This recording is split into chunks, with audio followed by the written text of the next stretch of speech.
রানীমা, দানের জিনিসপত্র সব আনা হয়েছে, আর ব্রাহ্মণরাও সব দাঁড়িয়ে।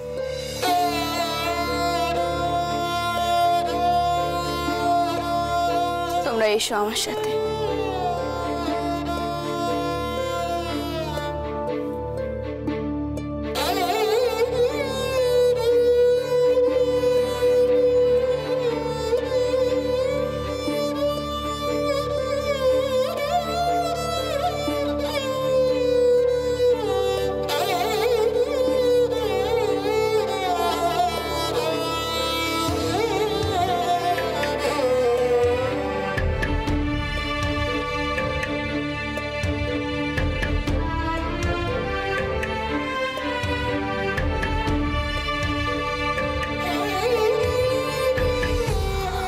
আপনারা আমার মায়ের জন্য প্রার্থনা করবেন।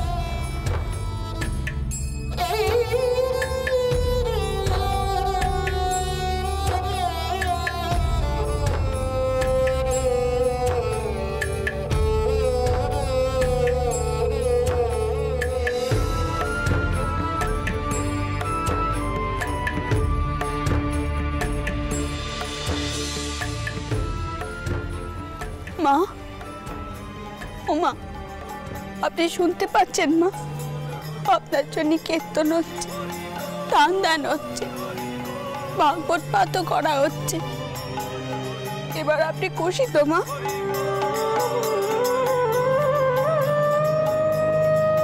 ওমা,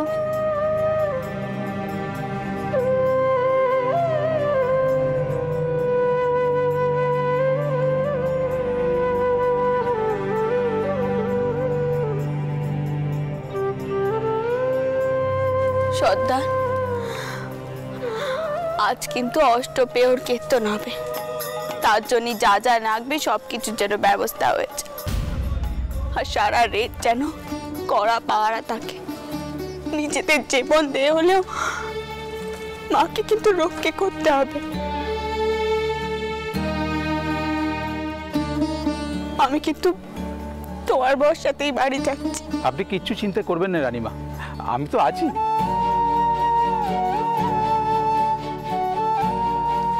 আমাকে যে এখন যেতে হবে, আমি আবার ও বেলায় আসবো কোন?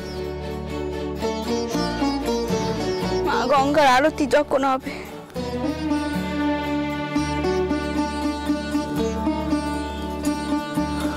চট করি মা, চলুন এখন। হ্যাঁ ও দিদি, চলো। আয় চট করি।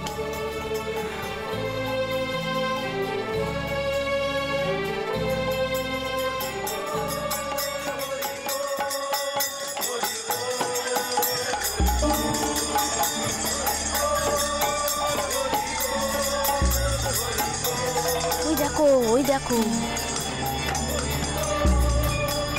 অমন বুড়োরা তো কচি বউ।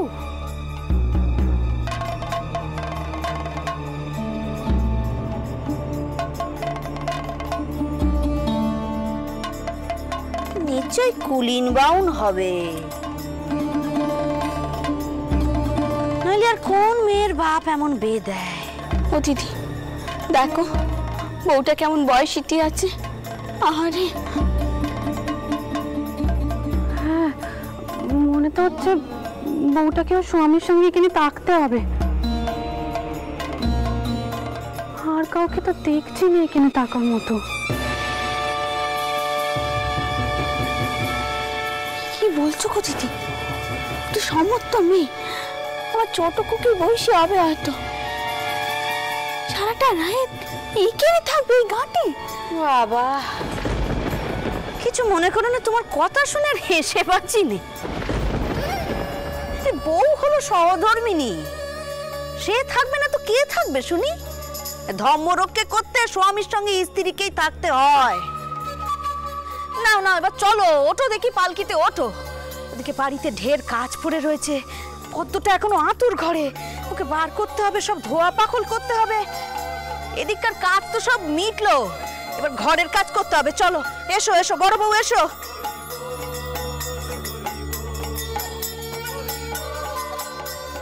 মা, অত কচি বউটার অমন বুড়ো বড় হলো কি করে?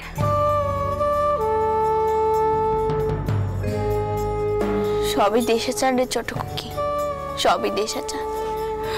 কুলীন বাউনেরা অনেকগুলো বিয়ে করে, আর অন্যদিকে মেয়েকে ঠিক সময় বিয়ে দিতে না পারলে বাপকে এক ঘরে করে দেওয়া হয়। আর কুলীন বাউন দেখলে মেয়েকে যেমন তেমন করে পার করে দেওয়া হয়। তখন আর কেই বা করে বয়সের বিচার? আমাদের দেশের মেয়েদের কপালে পোড়ারে চটকুকি। যা, তুই পালকিতে উঠকে যা।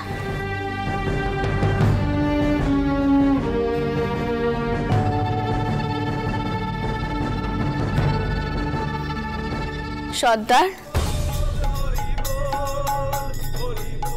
রানীমা, ওই বউটার ওপর নজর রেখো, ওর যেন কোনো ক্ষতি না হয়। আর ওর যা সাহায্য লাগবে করো, কেমন? জি আজ্ঞে রানীমা।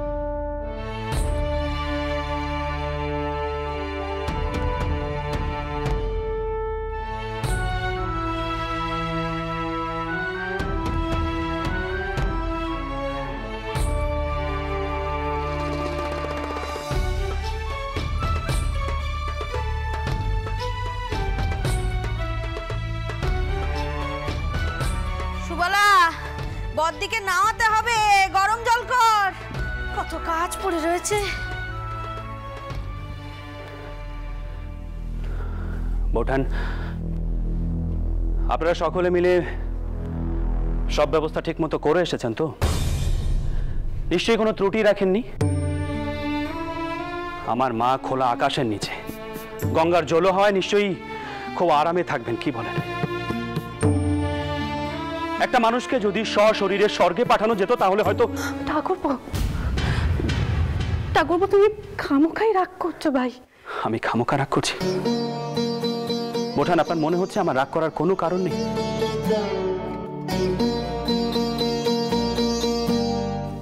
বোঠান, আমরা সকলে মিলে বাড়িতে আরাম করে শুয়ে থাকবো, আর ওদিকে আমার মা, শুনেছি ওদিকে নাকি বুনো শিয়ালের বড় উৎপাত। একজন মানুষ অর্ধচেতন, তার উপর যদি শিয়ালের।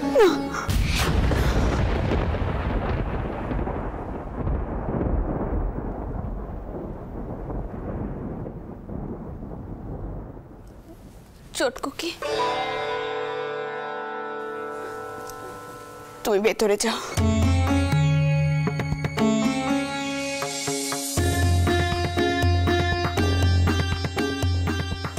ঠাকুরপো,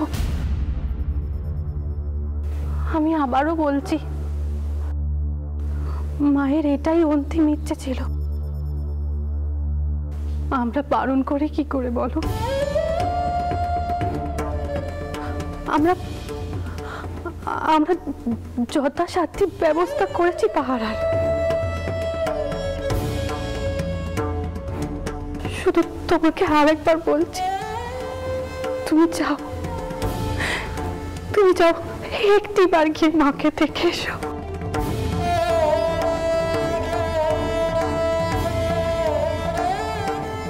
না বোঠান, আমি সেখানে যেতে পারবো না। মাকে অমন খোলা আকাশের নিচে পড়ে থাকতে দেখে মৃত্যুর জন্য অপেক্ষা করতে দেখতে পারবো না। বোঠান, তিনি তো আমার মা। আপনার মা মানে তিনি আমাদের মা নন? সেই চটকার থেকে আমি দিদি দুজনেই শহরে মাকে নিজের মা বলেই জেনে এসেছি।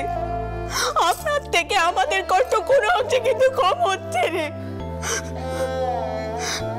কিন্তু কিন্তু কোনো কোনো ক্ষেত্রে বুকে পাথর চাপা দিয়ে হলেও আমাদের কর্তব্য পালন করতে হয়। আমার ঠাকুরেরা কইছে মা তার বেটাকে দেখা পর্যন্ত সে মুক্তি পাবেন। আপনি আপনি একটিবার মায়ের মুখ করার কথা ভেবে যাবেন না মায়ের কাছে?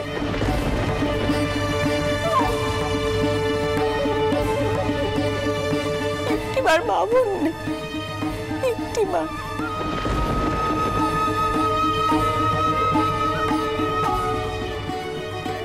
এটাও তিনার রাগ যেন ঠান্ডা হয়, তিনি যেন একটিবার মায়ের কাছে যান, তাহলেই তো মায়ের আত্মা শান্তি পাবে, মুক্তি পাবে।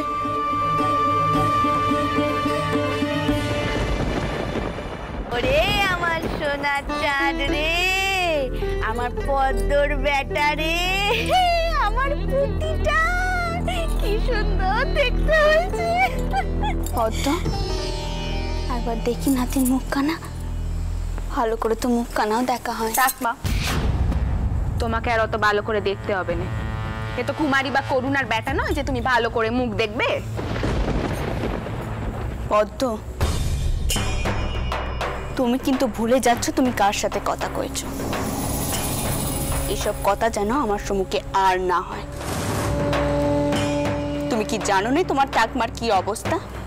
তারপরেও তুমি এসব কথা কইছো। মা, আপনি এখানে?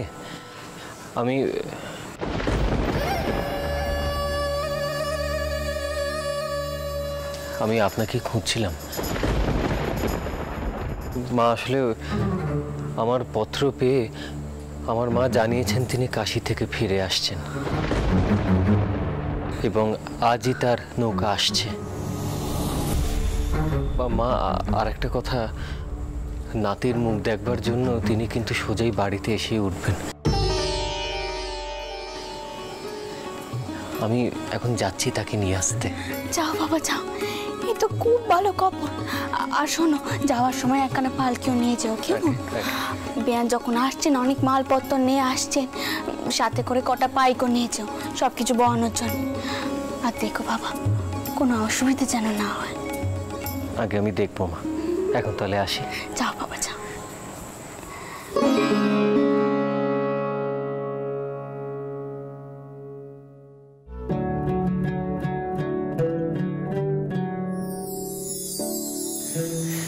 ও পদ্ম, আমি আসছি বুঝলে। এসো বাবা, এসো এসো। আগে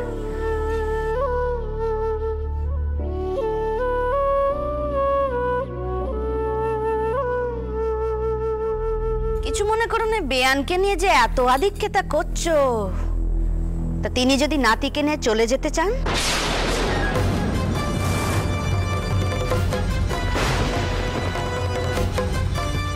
ওরে ও পদ্ম, তোর কি হবে রে মা? বাড়ি ছেড়ে চলে যাবি নাকি নাকি বেটাকেই ছেড়ে দিবি?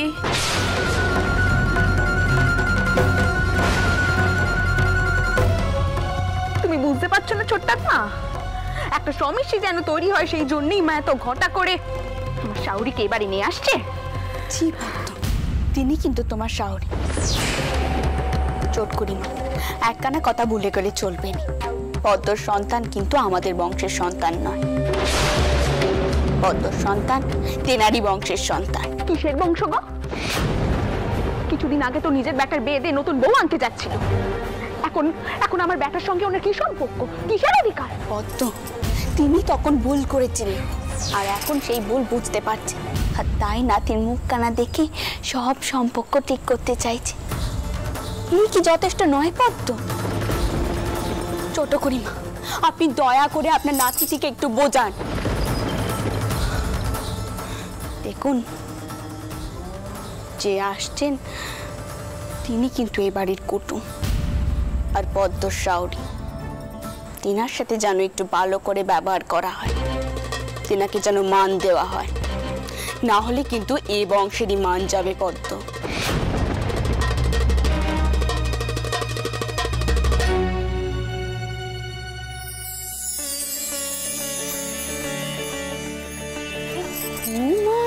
এমন চাঁদ পানা মুখ হয়েছে দেখো। নায়েব মশাই নিচে ডাকছেন। তুমি যাও, আমি আসছি। আগে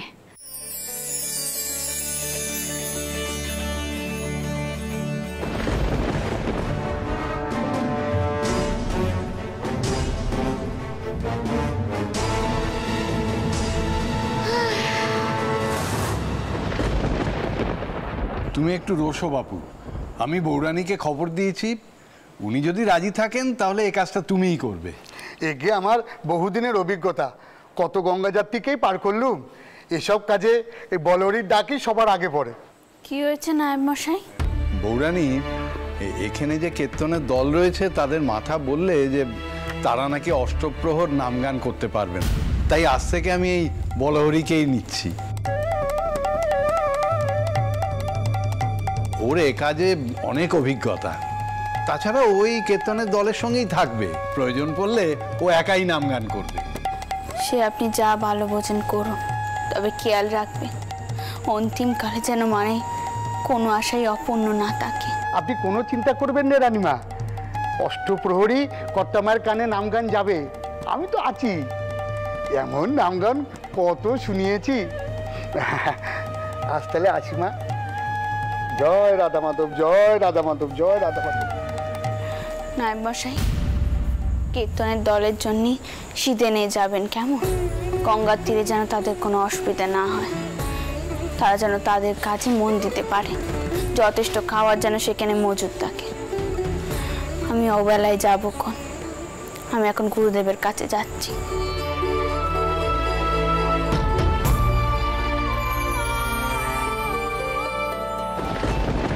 গুরুদেব,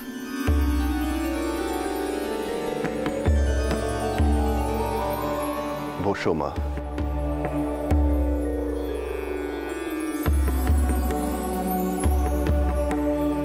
জয় জনার্দন, জয় রঘুবীর, রক্ষা করো। কর্তামাকে গঙ্গা তীরে ঠিক মতন রেখে এসেছো তো? রেখে তো এইছি গুরুদেব, কিন্তু তাতে কি মা শান্তি পাচ্ছেন? তার বেটা তো একবারও তার সম্মুখে যাচ্ছেন। কোনো মায়ের অন্তিমকালে কি বেটার মুখ না দেখতে পেলে মায়ের শান্তি হয়? আমি কিন্তু যা করছি মায়ের কথা ভেবেই করছি। মায়ের শেষ ইচ্ছেটুকুর মর্যাদা দেওয়ার চেষ্টা করছি। আর মাই তো বারবার কইছিলেন গঙ্গায় যাবেন, আমি কি করি বলুন তো গুরুদেব?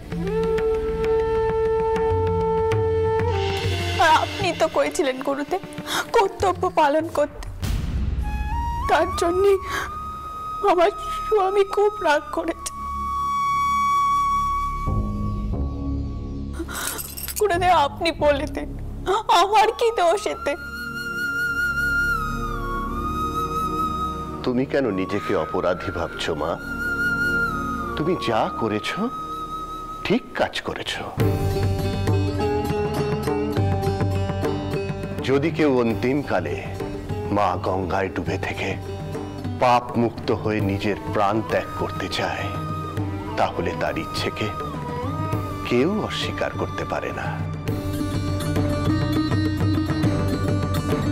তুমি, আমি, কেউ বাধা দিতে পারি না। তাছাড়া তুমি তো তার ইচ্ছের বিরুদ্ধে গিয়ে কোনো জোর করোনি। এ অতি প্রাচীন প্রথা। কিন্তু এত কিছু করার পরেও কি মাকে আমি সত্যি শান্তি দিতে পারলাম? বেটার মুখ না দেখে কি মা সত্যি শান্তি পাচ্ছে?